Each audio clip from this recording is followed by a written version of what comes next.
Bows, TKOs, yeah. Bows, TKOs, we got bows, TKOs, yeah. Bows, TKOs, we got bows, TKOs, yeah. Bows, TKOs. Bows and TKOs. We are live, episode 151, coming at you from the Valley. Beautiful Thursday afternoon. I'm your host, Shane Gillette, for this weekly MMA podcast, streaming anywhere you listen to podcasts with the videos on YouTube. And one hell of a show we have today. We have some fights that have been announced. We will chat about RAF 10, Ultimate Fighter Episode 1. Break down the biggest UFC spectacle in UFC history with the UFC Freedom 250. And talk about this weekend's Apex card. Before we jump in, I got a ton to talk about. My voice is trying to hang in there. I had a bachelor party this weekend in Fort Lauderdale, Florida with some buddies. And my voice has not recovered. I could barely speak earlier in the week. Just a crazy few weeks it's been with the 2-week vacation to the Philippines. Coming back, going to Fort Lauderdale. Feel like I've been on a bender. Come back from Fort Lauderdale. Have UFC White House card. Monday, Tuesday, Wednesday, the Angels are here. So I went to 3 Angels games. And I leave here in a few hours to go to Great Falls, Montana. I have a good buddy of mine's wedding. I'm a groomsman for it. So it just doesn't stop. The sports world, what a crazy, crazy couple weeks. If you've been watching the World Cup, USA got a huge win over Paraguay. Fantastic match. They play Australia tomorrow in Seattle. Wish I could have saw that, but just there was no way that was going to happen. My favorite thing is being on Twitter right now, or X, and watching all these people, the Scotland fans, the Colombian fans, the Japanese fans, the Korean fans, going to these cities in America for the first time and experiencing the American culture. People are going viral. Cities are hosting them and giving them free everything, whether it's going to Buc-ee's for the first time, experience Dallas barbecue, seeing Japanese guys in the clubs in Atlanta partying, just showing how great America is. They talk about how their media makes America seem like a bad place, but just reinforcing how proud we should be to be Americans, how awesome the things that we have, the stadiums, the experiences, the whole shebang. And the World Cup is absolutely put out in the United States of America. I don't think this is any debate that it's been the best World Cup so far. A ton of draws, a lot of upsets, and it's not even out of the group stage yet. Most teams haven't played their second group stage game yet. So I've been loving that. Loving the championship celebration for the New York Knicks. I am a Villanova basketball fan, have been since high school. When I was a fan, they weren't very good. Obviously, they went on a pretty good run with Jay Wright at the end of his run. But this core group, I call them the Nova Knicks, are a group of Villanova guys that were elite. Josh Hart was probably the best at the time in college, Mikal Bridges, and Jalen Brunson. And I'm not going to sit here and sports talk about the Knicks, but what Jalen Brunson has done, taking a pay cut, Dallas not wanting to pay him, going to New York, bringing his Knicks buddies in, and winning the NBA Finals for the Knicks in the first time in whatever many 30-plus odd years, doing it in a fashion as an undersized point guard that isn't the fastest, doesn't jump the highest. Just a phenomenal feat. It was really cool. I was hoping we'd get to see them win in New York, although the celebration, I'm sure you've seen the chaos of New York, plus the parade was this morning. Just an awesome thing. I love me some Jalen Brunson. I'm glad the world gets to understand who he is and what kind of a leader he is. I don't expect the Knicks to repeat by any means, but what an awesome year.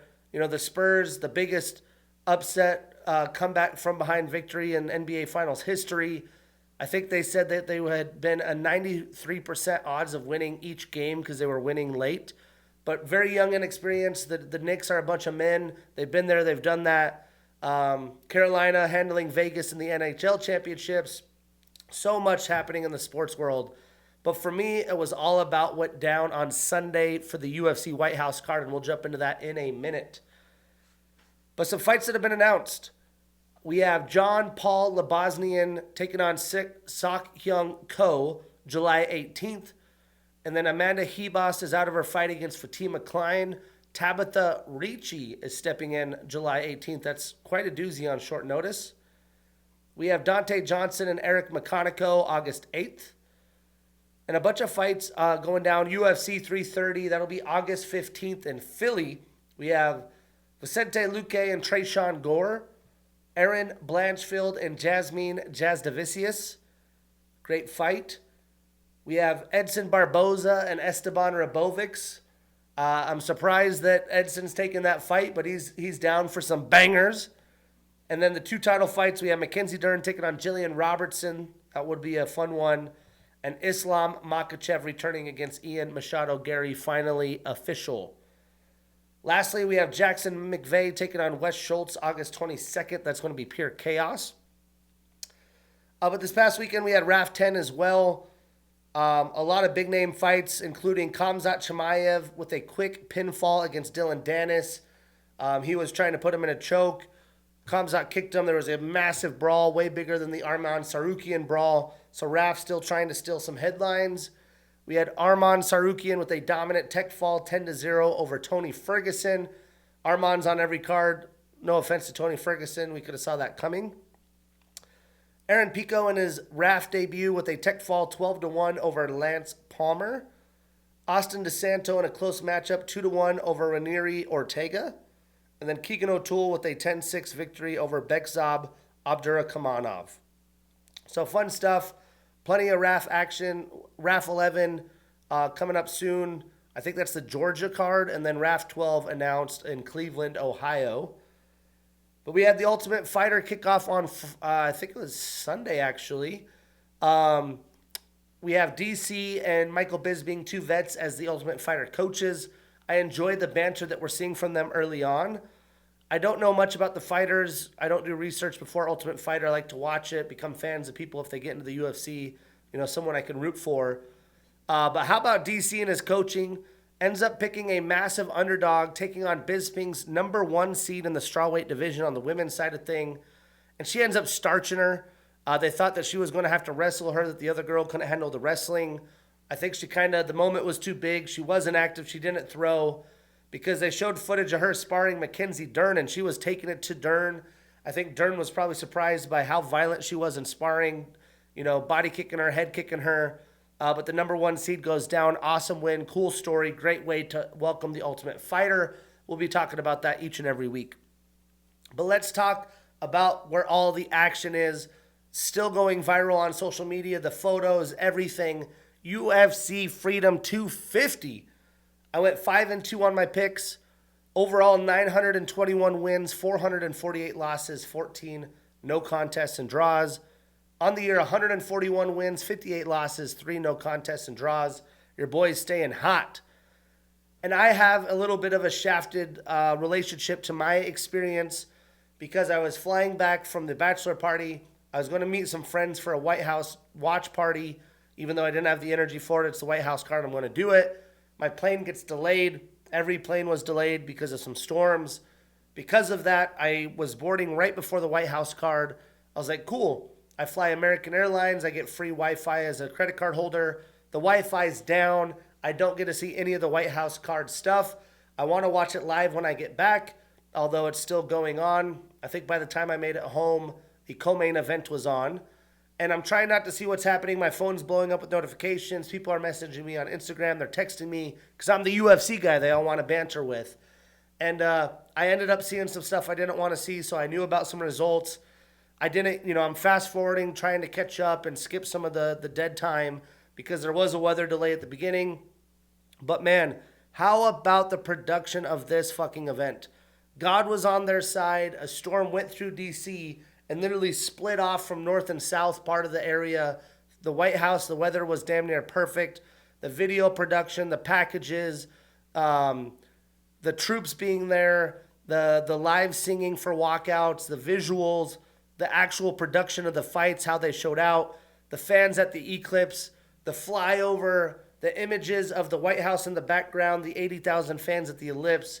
Joe Rogan said that when the fight would happen, you could hear the roar from the Ellipse at the White House. It was just fucking fantastic. The only thing that really didn't make sense, was Tyson Fury walking out, said they were going to make an announcement. He said Dana will make the announcement. Dana doesn't fully announce it, but it seems like the Anthony Joshua Tyson Fury fight will happen.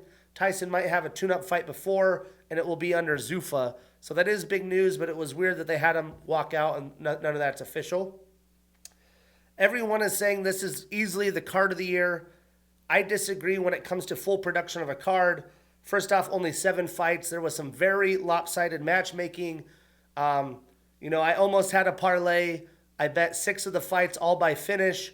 I had Ilya knocking out Justin. I didn't bet on the Pajeda fight. I thought it was 50-50. I assumed watching the fights after the Sean O'Malley knockout that I was destined to win because Josh Hokett had that arm bar. I was like, oh no, doesn't get the arm bar. Thank God. We'll talk about that later. Gets the finish. I'm like, I'm about to win $2,500, pay for my bachelor trip. This is awesome. Gaethje does what Gaethje does. I mean, just a fucking insane night. But I think this was the biggest sports spectacle on television in all of sports history. I've seen a lot of events. I watch sports just as much as anybody. I think the spectacle on TV was the card the best? No, but I still think it was fantastic. I'm actually giving the Miami and the New Jersey cards this year better overall card grades. But this one had every fight be a finish for the first time in UFC history. Obviously, it helps that there's only 7 fights. The most penultimate finish in UFC history with Justin Gaethje as a massive dog, walking down Ilya, fighting him in the pocket, and beating him down so badly that he had to throw in the white flag. America, baby. USA. USA. I am recapping it a 10 out of 10. They couldn't have done this event any better. The only blemish for me was not having John Jones on this card. And there was no good fights we didn't break down. So we're going to jump right into the whole event. We had Diego Lopez with a round 2 TKO over Steve Garcia. And this really played out about exactly how I thought it would. I mean, we knew we were going to get a lot of action here, a lot of violence. We knew Steve was going to try to walk down Diego. He's going to be a little wild with the shots. I just knew Diego had the durability, the ability to sit back down on his mouthpiece and throw back, and that was going to be the difference, and that's exactly how it shook out. They did have a few wild exchanges early in the first round. Steve plotted forward, landed some good shots, but Diego did get a nice check hook counter that rocked Steve pretty bad that I didn't think the play-by-play crew gave Diego enough credit because they were trying to say Steve is wearing on Diego. He's feeling his power. He's being patient. I think Steve, that second half of the first round, was a little less offensive as well because he did feel Diego's check hook, and I think that rocked him more than the play-by-play team saw or gave him credit for. But both men exchanges, they felt each other's power. Diego, in the post-fight interview, said he wanted to fight slow in round 1 because Steve usually goes so hard, and then he wanted to come at him in round 2. And boy, did that pay off brilliantly. I mean, Diego definitely ate some big shots to deliver the kill shot, but he got Steve down, was able to pounce on him for some ground and pound and get the finish. Jumps on the cage, that image of him standing on the cage in front of the White House, absolutely iconic. I just figured Steve is too loopy when he comes in. He leaves too many openings up. And when you're fighting at the highest level, Diego's fought really high-level talent, Volkanovski twice. I figured that would cost him, and I think that's really what happened here. I mean, usually Steve just forces himself forward, brings the fight to his opponents, and in some way kind of bullies them. And Diego wasn't going to let that happen. But how about Diego Lopez? How can you have a better start to your career? Obviously, if he beat Volkanovski and got the belt, but he's won at UFC 300, the Sphere, and now the White House. What an epic image again of him after the victory. Epic way to start the card. I thought this was going to be fight of the night, and it damn near did. Statistically, a lot of these fights didn't last long. Diego landed 24 total insignificant strikes. He was 0 for 1 in takedowns with the knockdown.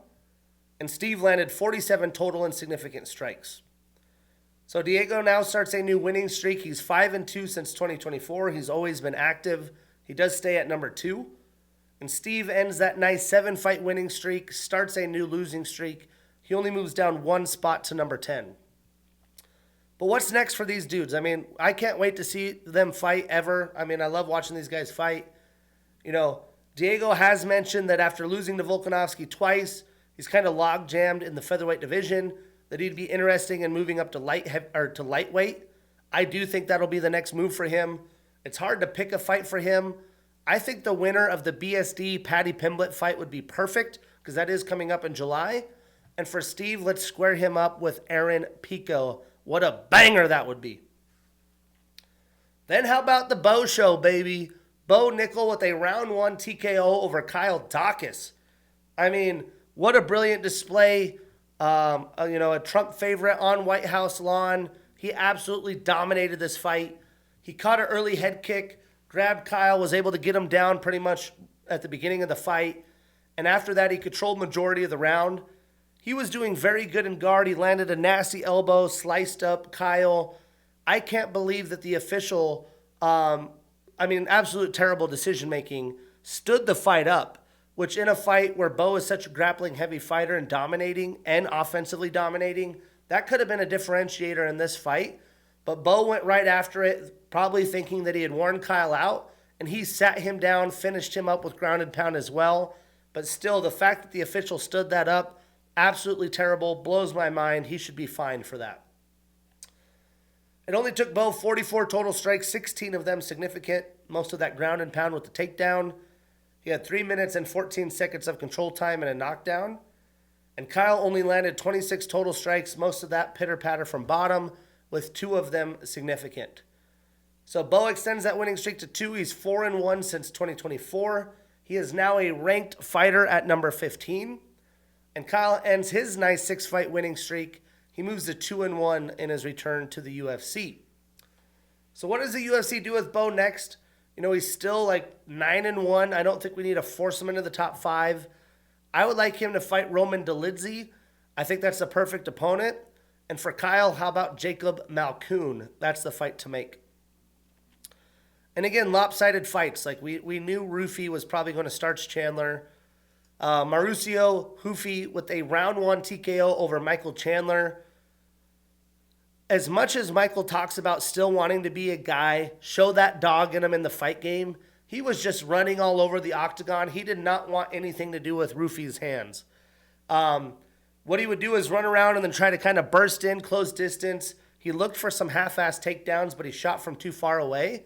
And Rufy just wasn't letting it happen.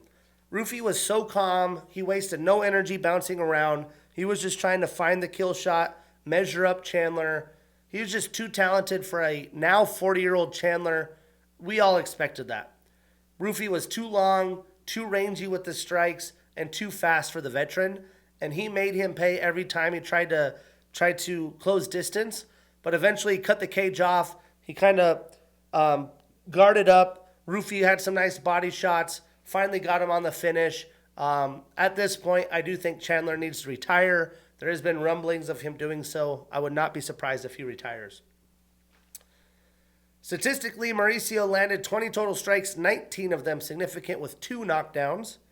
And Michael only landed 3 total and significant strikes, was 0 for 3 in takedowns. I mean, utter domination. You don't usually see Chandler running around basically fighting for his life. But Mauricio now extends his winning streak to 2. He is 5-1 since 2024. He moves up 2 spots to number 7. And Michael extends that losing streak to 4. He has not won since May of 2022, and that was against old Tony Ferguson. He exits the rankings.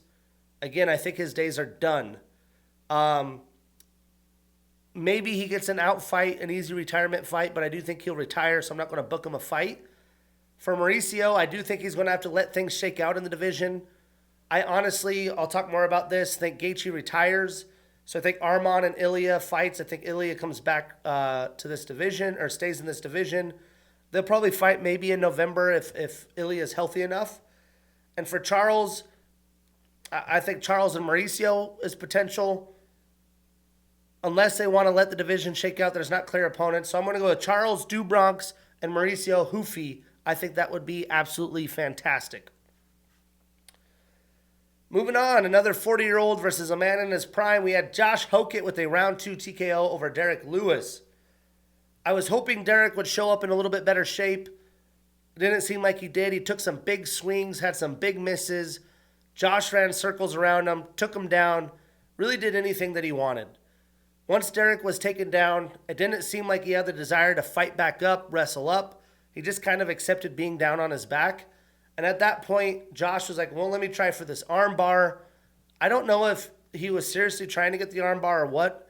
If he was, that's embarrassing at the professional level. And as a wrestler, I can finish an arm bar way better than that. If you have the arm bar that long, you don't even have your body or your arms, your legs in between the arm of Derek. He had him crossed. You got to close distance to get the torque on the arm. So he was sitting there pulling, even had it crossed, ripping back, but the arm's just still there laying. You got to find a way to put the torque on the elbow. You got to get tighter in, scooch in, really arch up, and then get that angle. He didn't even try to lock it up.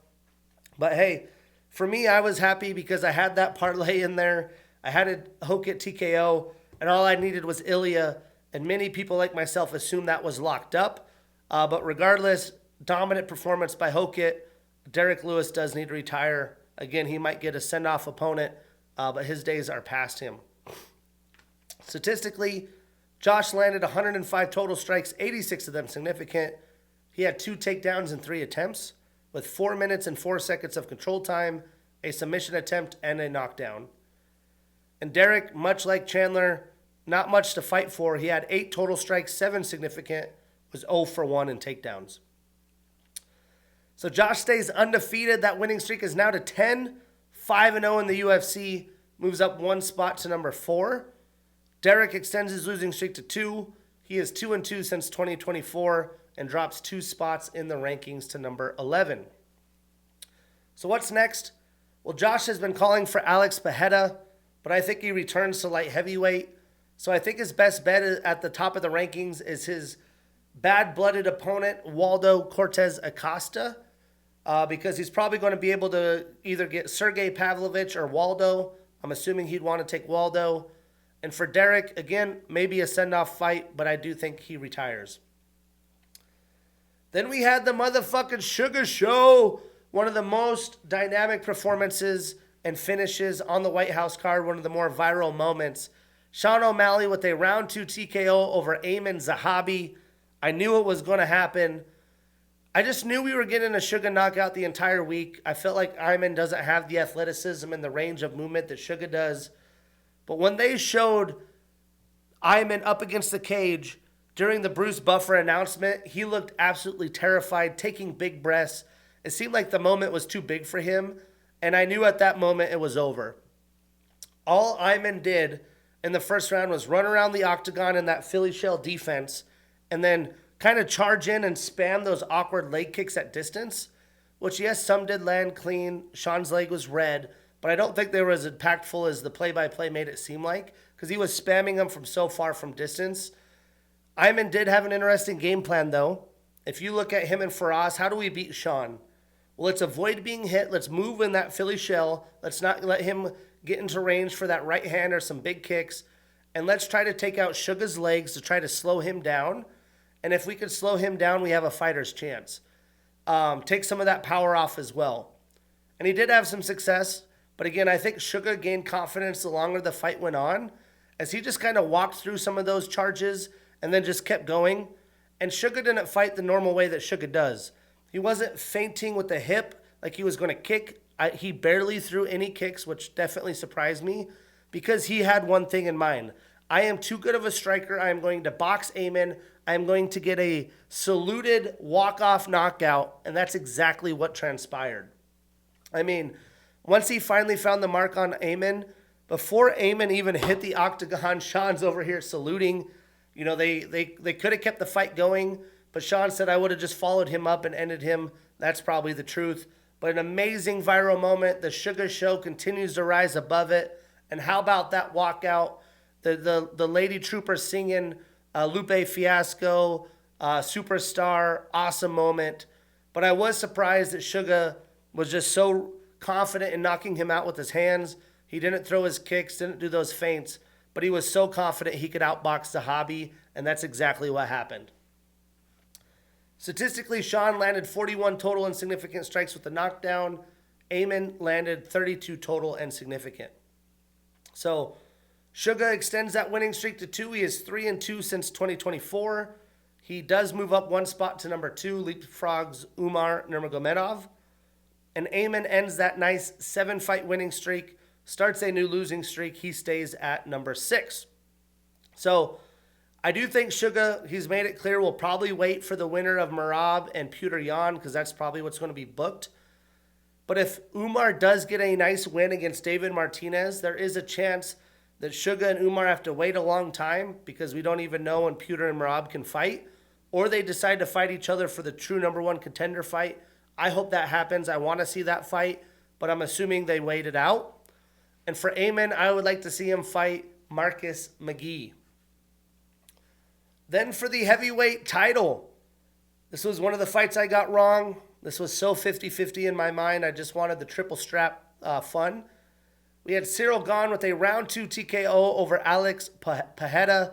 Performance of the night, well deserved by Cyril Gane. And, you know, there was a difference of Alex at heavyweight. He was looking a little thick, maybe looked a little slower, but he was very measured to start this fight. He seemed to be slower than normal, in my opinion.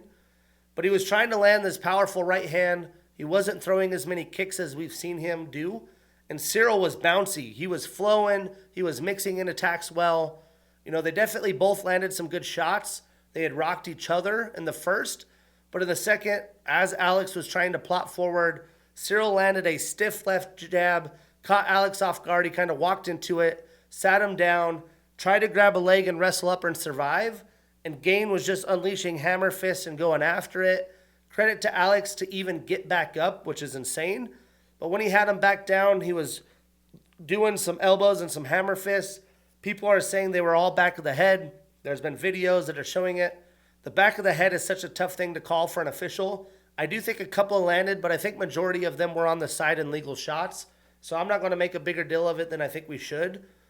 But you could tell Cyril did not want to give Alex a chance to recover when he sat him down. He went broke.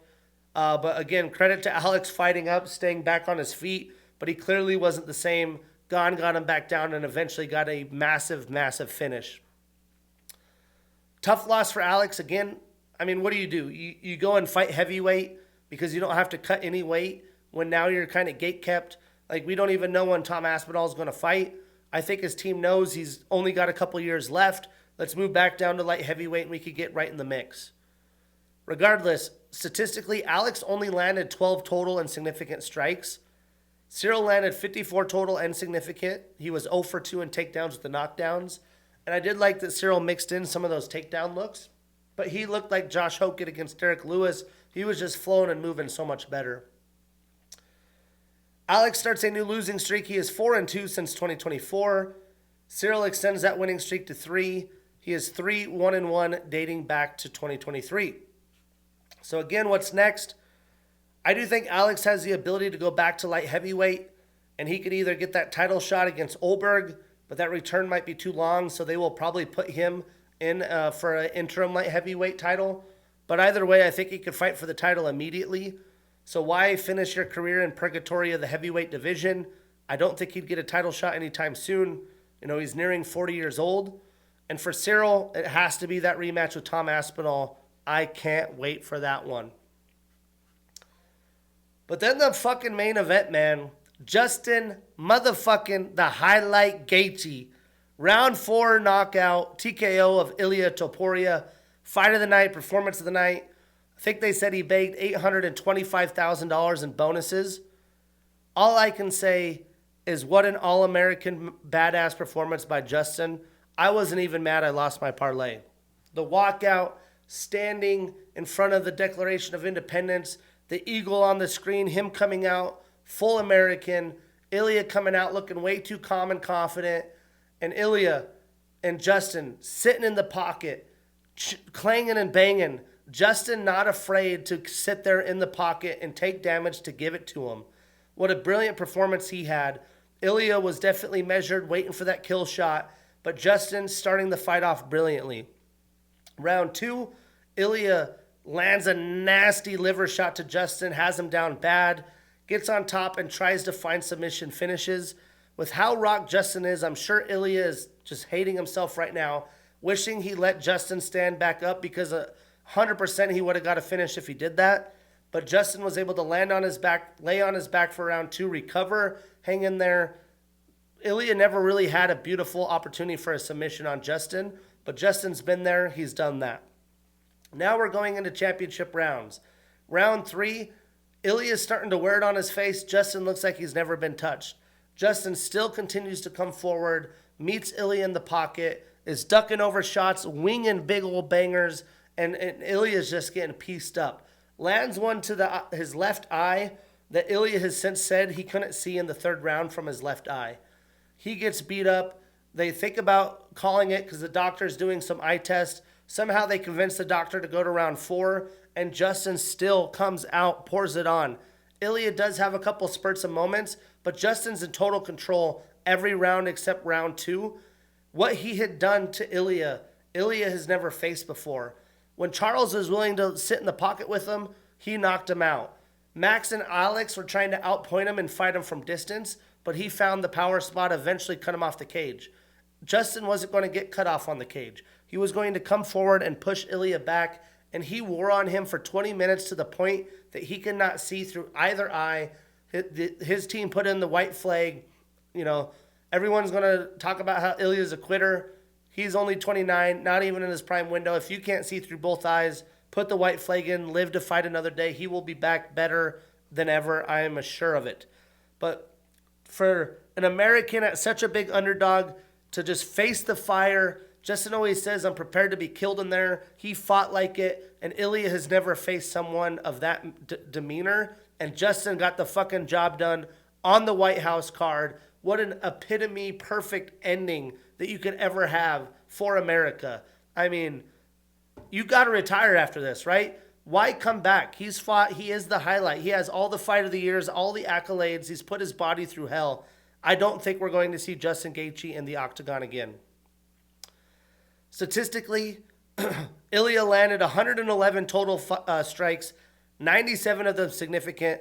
He had 1 takedown in 3 attempts, 2 minutes and 32 seconds of control time in the knockdown. And again, I do think if he would have let Justin back up on his feet in round 2, he would have got the finish. Justin landed 119 total, so 8 more, 91 of them significant. He was 0 for 5 in takedowns, had 1 minute and 32 seconds of control time. So Justin extends that winning streak to 3. He is 3-1 since 2024. Ilya suffers his first professional loss, ending that 17-fight win streak. He is 3-1 since 2024, and he moves into the number 1 contender spot. If Gaethje's smart, he's retiring. He is such a warrior. I would not be surprised if he does return and fights Arman Tsarukyan. I just don't think he should. I don't think there's anything else that he can do. You lose the title, then you probably retire anyways. This is a moment that will go down in UFC lore forever. When you looked at the White House card on paper, there was some lopsided fights. The Hokit fight, the Mauricio Hufi fight. But you looked at it and you thought that the Ilya-Justin fight, everyone's like, I'm terrified for Justin. This is going to be a dominant one-way traffic fight. It turns out to be fight of the night, and it was because of American warrior spirit. A guy from Sanford, Arizona, the middle of nowhere, was willing to be kill or be killed, and he got the fucking job done. I mean, I don't know how you do anything better than that. In the biggest sports spectacle in television history, Paramount has come out and said they've had 150 million viewers, which, you know, it is on demand. The NFL isn't on demand. Their highest is 127 million for the Super Bowl, but that's live viewership. You know, Paramount's definitely wasn't live. Plus, watching it back on the app, I'll tell you, is a fucking nightmare because I had to watch it before the event was over to get the walkouts. If you go back and watch it now, you miss the walkouts, you miss a lot of the cool production pieces. Point being, the White House card delivered above and beyond. It isn't the best live television numbers, I can promise you that. But this was the biggest spectacle in UFC and sports history, and Gaethje led the charge. Just fucking wrap it up, man. Call it a career. And then again for Ilya, I do think his best shot for greatness is returning to 145. I think with how big he was, with the assumption he wins, he wanted to fight Makhachev. I don't know if he can go back to 145, so I do think he steps in and fights Arman Tsarukyan. But how about the White House, man? 7 fights, 7 finishes. Diego Lopez, Steve Garcia setting the tone. Bo Nickel starched him. Hoofy starched him. Michael Chandler was running for dear life. Hokit ran circles around the big black beast. The motherfucking Sugar Show. Salute, baby. Cyril Gahn, he's just doing it. Alex Poatan, can't do it in 3 weight classes. The All-American badass, the fucking highlight, Justin Gaethje. Well, we can't live up to that this weekend, but we do have Apex action. UFC Vegas 119, prelims at 2 p.m., main card 5 p.m. Pacific, all on Paramount+. To preview this card, I mean, the prelims are pretty light. The main card does have 6 fucking sweet fights. Should be full of action. The main event between Manel Kape and Kyoji Horiguchi, the rematch, should not be at the Apex, but it is what it is. I am previewing this a 6 out of 10. Some good fights we will not break down. We have Gaston Bolaños taking on Michael Aswell Jr. It's an evenly contested fight. Alan Nascimento taking on Mitch Raposo. 13th ranked Bia Mesquita fighting Melissa Mullins. And Contender Series alum Murtazali Magomedov taking on Melsik Bagdasaryan. So some solid fights, but not worthy enough to break down. So we will break down 2 prelim fights and some fights in the main card. Kicking off in the prelims, we have Carol Hossa, 31 years old with a 19-7 record and the number 8 next to her name, taking on Luana Santos, 26 years old with a 10-2 record and the number 11 next to her name. Now, Luana is a promising prospect, but she's getting a tough veteran who's been holding her ground in the division for quite some time. Although the women's bantamweight division, the most shallow division in the UFC. Both women are well-rounded. I do think Carol has more striking, and she's probably more confident in that game. But if Luana doesn't get Hossa down, I don't know if she's going to be able to win this fight with pure kickboxing. She's only 26, still pretty green.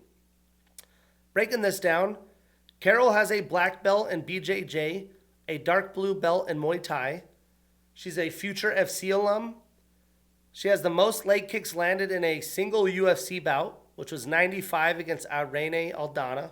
She ended up losing that fight. She's tied with Yana Santos for 3rd most wins in women's bantamweight history with 7. 3rd most significant strikes landed in bantamweight history, 960. 2nd most significant strikes landed per minute in bantamweight history at 6.4. The 3rd highest striking differential in women's bantamweight history, 1.76. And 2nd most total strikes landed in the bantamweight history, 1,540. Again, I think her striking right now is just more pure than Luana. She's on a 1-fight winning streak and is 2-1 since 2024. Luana trains out of Syndicate MMA. She's an LFA alum. She's on a 2-fight winning streak and is 3-1 since 2024.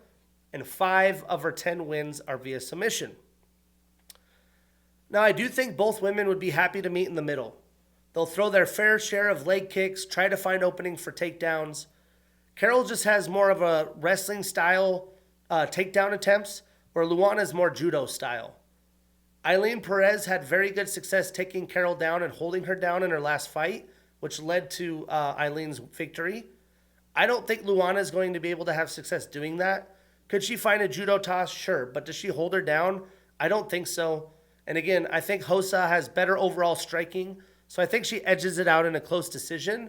For that reason, I'm taking Carol Hossa, but I'm avoiding this on any parlays possible. Moving on, we have Andre Mascate Lima, 27 years old with an undefeated 11-0 record, taking on Kevin El Gallo Negro Borjas, 28 years old with a 10-5 record. And this is an intriguing matchup as well. Andre hasn't been super active since earning a UFC contract where he got bit, but he's had some decent wins. Kevin has fought stiff competition since he's entered the UFC. He hasn't been able to come away with a lot of wins, but they are both well-rounded as well. I just think Andre is much more offensive and aggressive, and Kevin is more of a counter-striker. Breaking this down, Andre is an LFA and Contender Series alum. He's on a 7-fight winning streak, 5-0 in the UFC. 5 of his 11 wins are via knockout. Now, Kevin trains out of Pitbull MMA. He's a Contender Series alum. He's on a 2-fight losing streak, is 1-3 since 2024. 8 of his 10 wins are via knockout. Now, I think this fight is going to end up with a fun finish. Either Andre is going to be all over Kevin, taking him down, smothering him, firing away a bunch of combos, or Kevin's going to be able to stand his ground and piece up Andre from distance or land a big counter strike. I just think Andre overwhelms him with his offense, much like Imanol Rodriguez did against Borjas. For that reason, I'm taking Andre Lima. We are putting him on that parlay. We marking that ish down, and we getting that bread. Moving on to the main card. We have Andre Touchy Fili, 35 years old with a 25-13-1 record and the number 12 next to his name, taking on Vinicius Lockdog Oliveira, 30 years old with a 23-4 record and the number 12 next to his name. Now, Andre is actually ranked 12 in featherweight. Vinicius still in the bantamweight rankings. Now, I'm very, very intrigued on this fight. This has fight of the night potential. It is short notice, and it is Vinicius's featherweight debut. Vinicius was supposed to fight veteran Giga Chikadze, but now he gets a younger and tougher fighter, in my opinion, who somehow has his back against the wall, and he needs to find a way to victory. You know, Vinicius is a dangerous fighter early in the fight. He has been known to gas out the longer the fight goes, but is that going to happen now that he's moved up weight classes? I think Andre is going to have plenty of advantages here, but he sometimes just lets rounds go and loses rounds by not being active and aggressive enough. I don't think that'll be the problem in this fight because Oliveira brings it. Breaking this one down, Andre trains out of Team Alpha Male. He's a King of the Cage alum. He has the third most bouts in featherweight history with 26. He's tied with Max Holloway, Alexander Volkanovski, and Movsar Evloev for second most decision wins in featherweight history with 9, behind Cub Swanson. He has the most split decision wins in featherweight history with 5. He's tied with Gleison Tibau and Sean Strickland for most split decision wins in UFC history with 5. He's on a 1-fight losing streak and is 2-3 since 2024. 10 of his 25 wins are via knockout, and he does have a 3.5-inch reach advantage in this fight. Now, Vinicius is a future FC, UAE Warriors, and Contender Series alum. He's on a 1-fight losing streak, 4-1 since 2024. 16 of his 23 wins are via knockout. 3 of his 4 losses are also via knockout. Now, Andre has fought really everybody. He's fought many fighters with styles like Oliveira, but has lost or won in very close decisions. I think that Vinicius comes at Andre early, and he's going to have to stand his ground, but I wouldn't be surprised if he lands nice counter strikes and looks to take Oliveira down. He does a good job taking his opponents down at the end of the rounds to tire them out and win on the judges' scorecards. But Andre really needs this win. He knows that. I think he knows that. And I think he is a bit more aggressive because how offensive Oliveira is. He's going to show his experience and get the job done. For that reason, I'm taking Andre Fili, but I'm avoiding this on any parlays possible. I'm fucking hot right now. I was in the Philippines. It was 95 and humid. Fort Lauderdale for pretty much the past month. It's 109 here right now. I can't wait to go to Montana. It's going to be like 70 degrees. I could use some cool air. Regardless, moving on, we have Hyder, the Hurricane Emil, 36 years old with an 11-2 record, taking on Christian C-Rod Rodriguez, 28 years old with a 12-4 record. Now, this is another fun stylistic matchup. I think it will be a high-paced fight, and both men really need a win here, especially Hyder. You know, Hyder is going to get in Christian's face, going to try to push him back, and is going to have to find a way to hang in the pocket or get takedowns. That is C-Rod. And I do think C-Rod could get takedowns. I mean, he could easily just win this fight, taking him down and holding him down, but I'm not sure if he's going to be able to hold Emil down, and I'm not sure if he's going to be able to get takedowns early in the fight. Breaking this one down, Hyder is a Bellator, LFA, and Contender Series alum. He's on a 2-fight losing streak, 3-2 since 2024. 6 of his 11 wins are via knockout. Now, Christian trains out of Rofu Sport MMA. He's a Cage Fury and Contender Series alum. He's on a 2-fight losing streak, 2-3 since 2024. 4 of his 12 wins are via submission. Again, there is a chance Christian takes Hyder down multiple times, holds him down enough to win on the scorecards. But I think that Hyder, on this losing streak, is going to be patiently offensive, picks his openings, and outdoes the younger C-Rod on the feet for 15 minutes. For that reason, I'm taking Hyder a mil, but again, I'm avoiding this on parlays. These are very tight fights. But Hyder is an underdog, so the dogs come in to eat. Ho, ho. In the co-main, we got Navajo Sterling, 28 years old with an undefeated 9-0 record, taking on Jan the Hulk Kutalaba, 32 years old with a 20-11-1 record. Great stylistic matchups in the main card, like I said. I mean, this one is pure violence and chaos. Both men have much different backgrounds and paths on their journey to the UFC. You know, Navajo is still undefeated, but he hasn't faced a lot of top quality competition yet. Jan has been in the UFC since 2016. He has had mixed results, but he's fought a lot of dudes. Kutalaba, though, doesn't have many quality wins himself, even though he's been into a lot of close decisions. You know, Jan could just grapple Navajo, look to win this fight on the ground, much like C-Rod. But for me, it's always hard to trust Jan's IQ and game planning.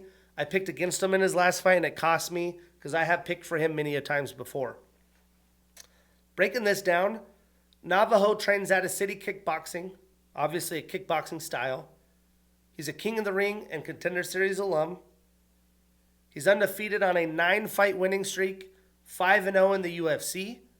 5 of his 9 wins are via knockout, and he does have a 4-inch reach advantage. Now, Jan has an orthodox style. He trains out of the MMA Factory. He's on a 1-fight winning streak, 3-2 since 2024. 13 of his 20 wins are via knockout. 4 of his 11 losses are via submission. I think Navajo does get pushed to the limits in this fight, unless Jan gets reckless and Sterling uses his length for a quick finish. But I do think that Jan is more measured, knowing how talented of a striker Navajo is, and I do think he looks to mix in takedowns. I just don't think he has much success with him or holding him down because of Sterling's length advantage. But because of that, I think this is a dogfight. It's going to come down to who wants it more in the third round, who has more gas in the tank, and who is more determined. But I am going to say Navajo keeps that Sterling 0. I am taking Navajo Sterling, but I'm avoiding this on any parlay possible. And then one of the more fun Apex main events you can have. We get Kyoji, the Karate Kid Horiguchi, 35 years old with a 36-5-1 record and the number 5 next to his name, taking on Manel Starboy Kopp, 32 years old with a 22-7 record and the number 2 next to his name. It's pretty wild to think Kyoji is still in his prime window, and he hasn't lost since 2022. I feel like he's had a career resurgence, and I do think he's more deadly in the flyweight division because he's bounced back and forth between bantamweight and flyweight. You know, Manel of late has been stunting on his opponents. He's a very deadly striker, especially early in the fight. But if you can mix in grappling, push the cardio, Manel is known to fade. He does have tough weight cuts, and it shouldn't be getting easier for him at 33 years old. You know, these two did fight back in 2017, and Kyoji got an armbar in the third round for the victory. Breaking this down, Kyoji has a Shotokan karate, kickboxing, and shoot fighting style. He trains out of American Top Team. He has a second-degree black belt in Shotokan karate. He's a former UFC fighter who left in 2016, went to Rizin and Bellator, and won titles in both promotions before returning. He was a Rizin flyweight champ with 1 successful title defense, a 2-time bantamweight champion, and a Bellator bantamweight champ. He's on a 5-fight winning streak, 2-0 in his return to the UFC. 15 of his 36 wins are via knockout. I mean, this guy's been fighting. He's got 46 professional fights. Manel only has 29. He has like 10 cancellations. But Manel trains out of AKA Thailand. He's a Risen alum and former Risen bantamweight champ. His last 2 fights have been fight of the night. He shows up, he shows out. He's tied with Joseph Benavidez for most knockouts in flyweight history with 5 of them things. He's tied with John Lineker, Joshua Van, and Bruno Silva for 3rd most knockdowns in flyweight history with 7. He's on a 3-fight winning streak, 3-1 since 2024. 14 of his 22 wins are via knockout, 5 via submission, so 19 of his 22 wins are via finish. Very good in the flyweight division. Now, I think Gaethje is just too fast for Manel to be able to measure him up and stunt on him with his hands down. And I think that he fights at such a high pace, mixing in takedowns. He's very kind of like Sean O'Malley, jukey and twitchy. And I think he's going to have enough movement to wear on Manel throughout the fight. This is a 5-rounder because it's a main event. And I think much like that Risen fight, I think Gaethje pours it on and either gets a finish or wins in the scorecards. I think it's a fantastic fight. Manel does have kill shot opportunities. I don't see Manel winning this if he doesn't get a finish. For that reason, I'm taking Gaethje Horiguchi. We are putting him on that parlay.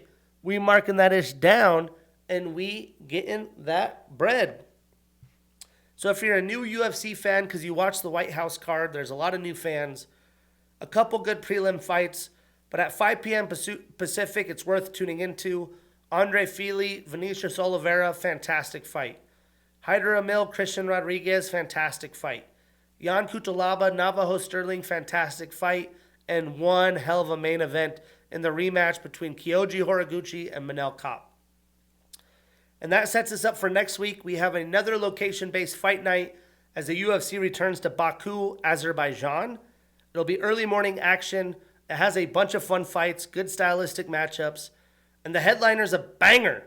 We get 11th ranked Rafael Fiziev and 15th ranked Manuel Torres. That's episode 151. I'm your host, Shane Gillette. See you next week. USA! USA!